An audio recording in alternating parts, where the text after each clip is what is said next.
नमस्कार दोस्तों। ये शशि थरूर जैसे नेताओं को ऐसा क्यों लगता है कि कांग्रेस में किसी तरह का कोई बदलाव हो सकता है या इस परिवार के बाहर का कोई पूर्णकालिक अध्यक्ष बन सकता है? शशि थरूर और उनके जैसे कुछ और नेता अतीत में भी अध्यक्ष पद पर पूर्णकालिक किसी व्यक्ति को बैठाने की मांग पहले भी कर चुके हैं। पहले भी वो मुँह की खा चुके हैं और अब उन्होंने फिर वैसी ही मांग उठाई है, लेकिन थोड़ा सा मक्खनबाजी करते हुए इस परिवार की, जिसको गांधी नेहरू परिवार के नाम से जाना जाता है। पहले शशि थरूर का वो बयान देखते हैं जो उन्होंने दिया है एक इंटरव्यू की शक्ल में। रविवार को उन्होंने एक इंटरव्यू दिया और इंटरव्यू में उन्होंने क्या कहा?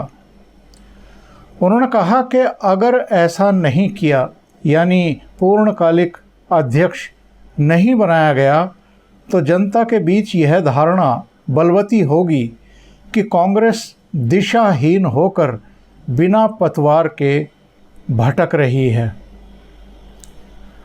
आगे वो कहते हैं, राहुल गांधी में इतना साहस, क्षमता और योग्यता है कि वह फिर से पूरी पार्टी का नेतृत्व कर सकते हैं, लेकिन अगर वह ऐसा कुछ करने की इच्छा नहीं रखते हैं तो पार्टी को एक नया अध्यक्ष चुनने के लिए चुनाव कराना चाहिए।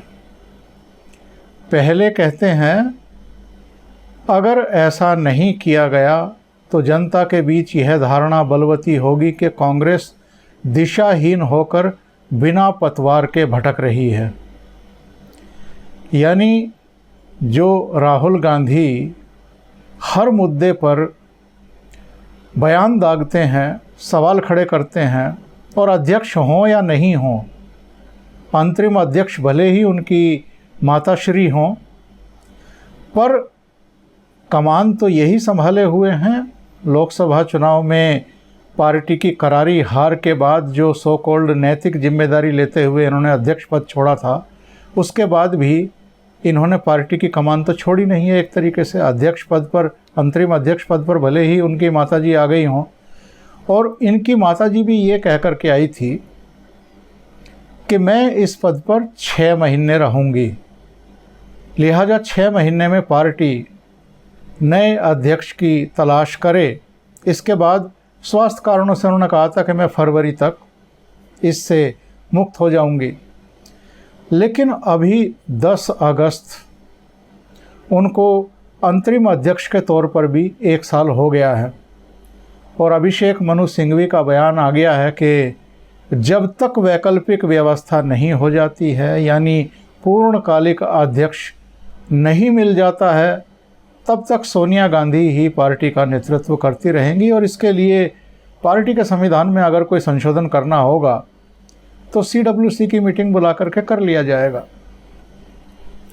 और राहुल गांधी दोबारा से अध्यक्ष बने, इसकी मुहिम केसी वेणुगोपाल, साटव, कुछ दूसरे CWC के मेंबर पिछली मीटिंग में भी उठा चुके हैं, जिसमें आनंद शर्मा से लेकर के कपिल सिब्बल, पी चिदम्बरम और कुछ दूसरे नेताओं ने भी राहुल गांधी के नेतृत्व पर, उनकी और प्रियंका वाड्रा की बयानबाजी पर, बेतुकी बयानबाजी पर, क्योंकि आनंद शर्मा ने से ये पूछ लिया था कि इनको सलाह कौन देता है रक्षा नीति पर और विदेश नीति पर जो ये बयान जारी कर रहे हैं, और इन्होंने साटव समेत कुछ लोगों को जो राज्यसभा में भेजने का फैसला किया है, वो किस हैसियत से किया है, किससे सलाह करके लिया है।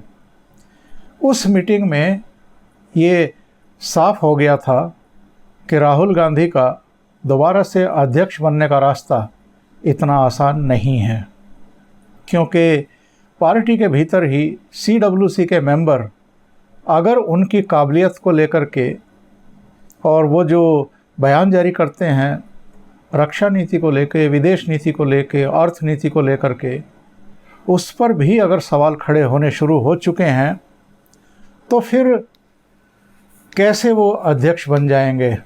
और शायद यही सब भांपते हुए शशि थरूर ने फिर से ये बयान दिया है।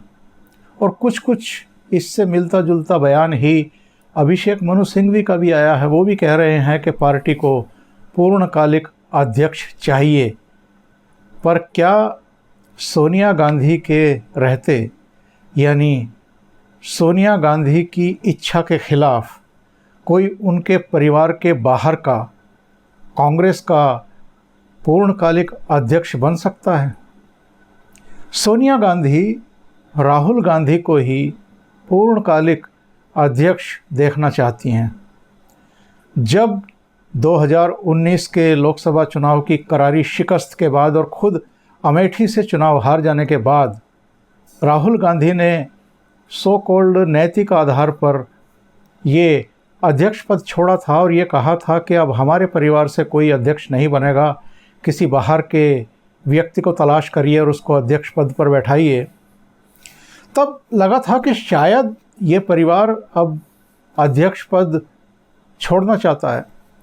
लेकिन आपको ये भी याद होगा कि कई महीने गुजर गए थे, कम से कम अगस्त तक का समय तो गुजर ही गया था। मई से लेकर के मई, जून, जुलाई, अगस्त, करीब 3.5-4 महीने गुजर गए थे। कोई अध्यक्ष पार्टी को मिला नहीं। वो तलाश करती रही, टॉर्च लेकर के, मोमबत्ती लेकर के, दिया लेकर के, नहीं मिला। और अल्टीमेटली सोनिया गांधी ने ही पार्टी को फिर से टेक ओवर कर लिया। यानी माँ ने पद छोड़ा था, बेटे ने टेक ओवर किया, बेटे ने पद छोड़ा तो माँ ने टेक ओवर कर लिया। और अब माँ चाहती है कि मैं अगर अंतरिम अध्यक्ष पद से हटूं तो मेरा बेटा ही पार्टी को टेक ओवर करे। यानी private limited company Congress party को बना करके रख दिया गया है।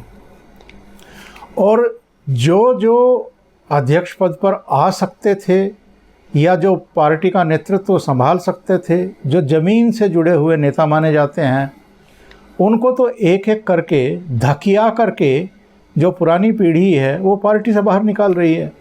आप ज्योतिरादित्य सिंधिया को देख लीजिए या आप सचिन पायलट को देख लीजिए, मुंबई में मिलिंद देवड़ा को देख लीजिए, उत्तर प्रदेश में जतिन प्रसाद को देख लीजिए, चाहे ज्योति मिर्धा हों, अदिति सिंह हों, प्रिया दत्त हों, शशि थरूर हों, ये सब ऐं पैं करते रहते हैं बीच बीच में। लेकिन सबको ये परिवार उनकी हैसियत, उनकी औकात बताता रहता है कि अगर आपने कुछ ऐसे सपने देखे कि आप पार्टी का शीर्ष नेतृत्व बन कर के उसको कमान देने के बारे में सोचते हैं तो ये आपकी बड़ी भारी भूल है।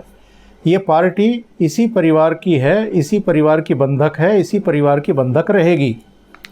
आपको याद होगा जब राहुल गांधी ने इस्तीफ़ा दिया था और ये घोषणाएं की थी कि अब हमारे परिवार से कोई अध्यक्ष नहीं बनेगा, आप बाहर का कोई अध्यक्ष तलाश कर लीजिए, तो तब भी अलग अलग जगहों से अलग अलग सुर निकले थे। कुछ लोग तो यही कह रहे थे कि नहीं राहुल जी को ही कमान संभालनी चाहिए। लेकिन पंजाब के मुख्यमंत्री कैप्टन अमरिंदर सिंह ने तब सचिन पायलट का नाम लिया था कि वो ज़मीन से जुड़े हुए हैं, जुझारू हैं, युवा भी हैं, संघर्षशील हैं, उनके पास दृष्टि भी है, उनके पास पार्टी को आगे ले जाने की क्षमता भी है। पर अब कैप्टन अमरिंदर सिंह को भी लग रहा होगा कि उन्होंने सचिन पायलट का नाम लेकर के उनका कैरियर ही तबाह किया है एक तरीके से, क्योंकि वो अच्छे खासे उप मुख्यमंत्री थे राजस्थान में, वहाँ से भी हटा दिए गए, प्रदेश कांग्रेस के अध्यक्ष पद से भी हटा दिए गए। और आज ये स्थिति है कि अपने समर्थक 18 विधायकों को लेकर के हरियाणा के गुड़गांव के मानेसर में एक 5 सितारा होटल में गाल फुलाए बैठे हैं। कांग्रेस नेतृत्व भी उनको भाव नहीं दे रहा है, उनको फिलर ज़रूर भेजा जा रहा है कि आप आ जाइए, वापस आइए, आपका स्वागत करेंगे। लेकिन इतने अपमानित होने के बाद कौन से नेता पार्टी में वापस लौटना चाहेंगे? ऐसी ही स्थितियां परिस्थितियां अलग अलग समय पर अलग अलग नेताओं के सामने पेश की जाती रही हैं, चाहे हरियाणा में अशोक तंवर रहे हों, चाहे असम में हेमंत बिस्वा रहे हों, ज्योतिरादित्य सिंधिया रहे हों, सचिन पायलट हों, बहुत सारे नाम गिनाए जा सकते हैं, जो अलग अलग समय पर जो पुरानी पीढ़ी के नेता हैं उनके अपमानजनक व्यवहार की वजह से पार्टी छोड़ गए। पर राहुल गांधी ने, उनकी माताजी ने या उनकी बहन जी ने कभी उन लोगों को रोकने के गंभीर प्रयास नहीं किए, उनका सम्मान बहाल करने की दिशा में कोई काम नहीं किया। और वैसी ही स्थितियां परिस्थितियां लगभग अब हैं। सचिन पायलट रूठ करके बैठे हुए हैं, कोई उनको मना नहीं रहा है। शशि थरूर महत्वाकांक्षी हैं, फिर से केरल से चुन करके आए हैं। उनको लगता है, कुछ लोगों ने कहा भी था कि शशि थरूर में भी ऊर्जा है, शशि थरूर भी पार्टी की कमान संभाल सकते हैं, पार्टी को आगे बढ़ा सकते हैं। लेकिन अगर वो बार बार पूर्णकालिक अध्यक्ष की इसी तरीके से मांग करते रहेंगे तो कौन जाने शशि थरूर भी पार्टी में रहेंगे या नहीं रहेंगे। क्योंकि जिन जिन ने भी ये हिमाकत की है कि इस परिवार के बाहर के किसी व्यक्ति को अध्यक्ष बनाने की वकालत की जाए या बात की जाए, उसका क्या हश्र हुआ है अतीत में, ये शशि थरूर भी थोड़े बहुत पढ़े लिखे हैं, ये तो अच्छे तरीके से वो जानते ही होंगे। शशि थरूर का जो बयान आया है रविवार को, उसको थोड़ा आगे बढ़ाते हैं और देखते हैं उन्होंने और क्या क्या कहा है। उन्होंने ये भी कोशिश की है बयान में कि राहुल गांधी और उनकी मम्मी उनसे नाराज़ भी ना हों और वो अपनी बात भी कह दें। किस तरीके से उन्होंने बटरिंग की है इस परिवार की अपने बयान में।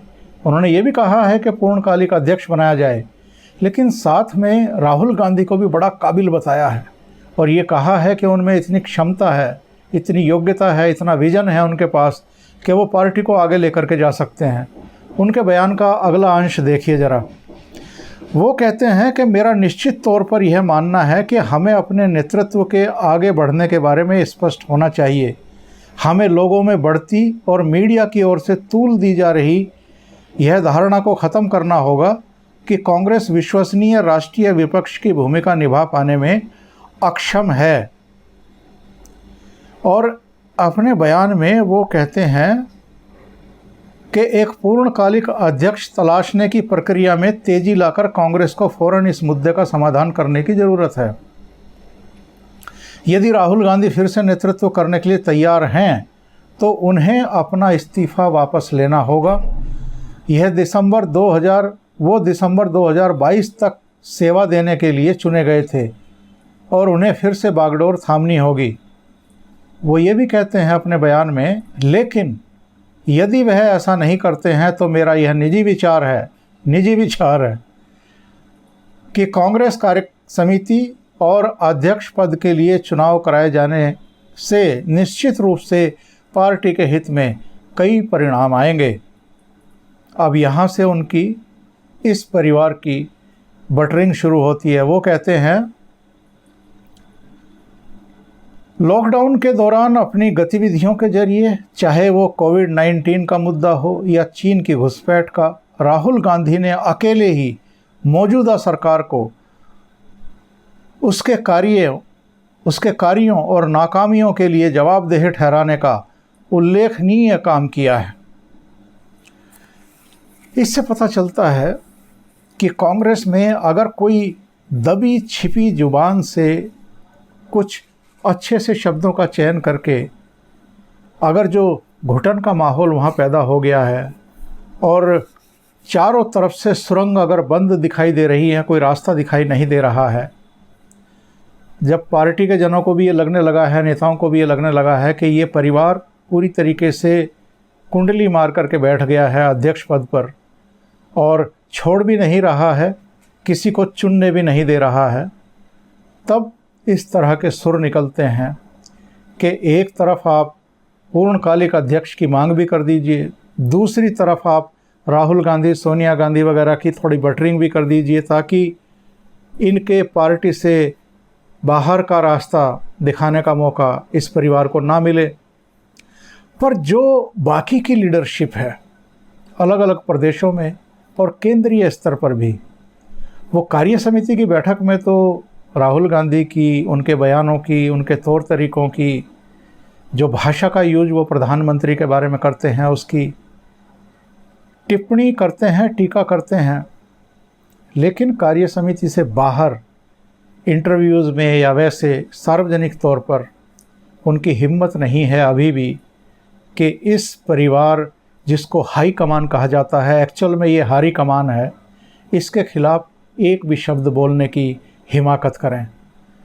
समय समय पर कुछ कुछ लोगों के बयान आते रहे हैं, चाहे संजय निरुपम हो, प्रिया दत्त हो, मिलिंद देवड़ा हो, जितिन प्रसाद हो, या दीपेंद्र हुड्डा हो, या दूसरे नेता हों।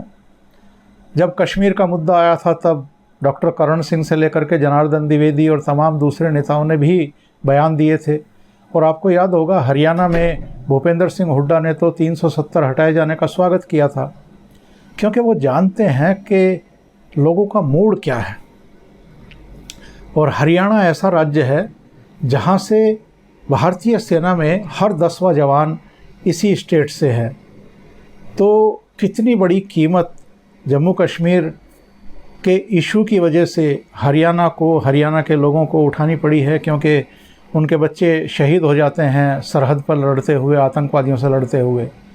तो वो जानते थे कि हरियाणा का मूड किस तरह का है या देश का मूड किस तरह का है। 370 हटाए जाने पर सब खुश थे, सिवाय सोनिया गांधी, राहुल गांधी, प्रियंका वाड्रा, गुलाम नबी आज़ाद और कुछ दूसरे जो इनके परिक्रमा करने वाले नेता हैं। मैं ज़रा ठीक शब्द का यूज़ कर रहा हूँ, इससे भी बुरे शब्द का यूज़ कर सकता था। कपिल सिब्बल से लेकर के अधीर रंजन चौधरी, मनीष तिवारी और तमाम लोग हैं ऐसे जिन्होंने पार्लियामेंट के भीतर भी और पार्लियामेंट के बाहर भी उस समय कश्मीर में हुए बदलाव का विरोध किया था। तो ये लोग ज़मीन से कटे हुए लोग हैं जो पिछले दरवाजे से पार्लियामेंट पहुंचते हैं, यानी राज्यसभा में पहुंचते हैं, संसद में पहुंचते हैं। लेकिन जो ज़मीन से जुड़े हुए हैं, जिनके पास ज़मीन से फीडबैक आता है, उनको पता है कि मोदी ठीक काम कर रहे हैं, ठीक फैसले कर रहे हैं, राष्ट्र हित से जुड़े हुए फैसले कर रहे हैं। लेकिन सार्वजनिक तौर पर इनके जो एक्शन है, इनकी जो नीति है, इनके जो स्टैंड है, उसका विरोध करने में अभी भी हिचकते हैं। देखते हैं, शशि थरूर ने एक मुद्दा उठाया है अध्यक्ष पद का, ये मुहिम बन करके आगे बढ़ता है या फिर से दम तोड़ देता है, क्योंकि अभिषेक मनु सिंघवी का बयान भी आ गया है कि जब तक नए अध्यक्ष की नियुक्ति नहीं होती है, पूर्णकालिक अध्यक्ष पार्टी को नहीं मिलता है, यानी डायरेक्ट इनडायरेक्ट वे में आप ये समझ सकते हैं कि जब तक राहुल गांधी दोबारा अध्यक्ष पद संभालने के लिए तैयार नहीं होता है, तब तक सोनिया गांधी ही अंतरिम अध्यक्ष बनी रहेंगी। बहुत लोग पूछते हैं कि कांग्रेस की इस दुर्गति की वजह क्या है, आखिर कहाँ कृपा अटकी हुई है। तो आप कह सकते हैं कि 10 जनपद में ही कृपा अटकी हुई है, और जब तक वहाँ ये कृपा अटकी रहेगी, जब तक 10 जनपद के ही लोग बार बार अध्यक्ष बनते रहेंगे, तब तक कांग्रेस का कोई बेहतर भविष्य होगा या वो जीतने का क्रम शुरू करेगी, भूल जाइए। क्योंकि जब 10 जनपद से निकले हुए लोग ही अमेठी में जाकर के हारने लगे हों और इन्हीं की सरपरस्ती में अगर 2-2 लोकसभा चुनाव भी पार्टी हार गई हो, तो आप क्या अपेक्षा कीजिएगा। और फिर उनके चापलूस, उनकी परिक्रमा करने वाले लोग राहुल गांधी को ही अगर कमान सौंपने की बात कर रहे हैं, तो आप सारी उम्मीदें छोड़ दीजिए। अभी के लिए इतना ही। बहुत बहुत धन्यवाद। अगर आपको ये चैनल और उसके कंटेंट पसंद आ रहे हैं तो लाइक करें, कमेंट करें, वीडियो को शेयर भी करें। अभी तक अगर आपने ये चैनल सब्सक्राइब नहीं किया है तो सब्सक्राइब भी कर लें और साथ में लगे बेल आइकॉन को दबा दें, ताकि आगे आने वाले वीडियो और उनके नोटिफिकेशन आप तक पहुंचते रहें। और इस वीडियो के नीचे मैं अपने दूसरे चैनल का लिंक दे रहा हूं, उस चैनल को भी सब्सक्राइब करना नहीं भूलें। बहुत बहुत धन्यवाद। नमस्कार।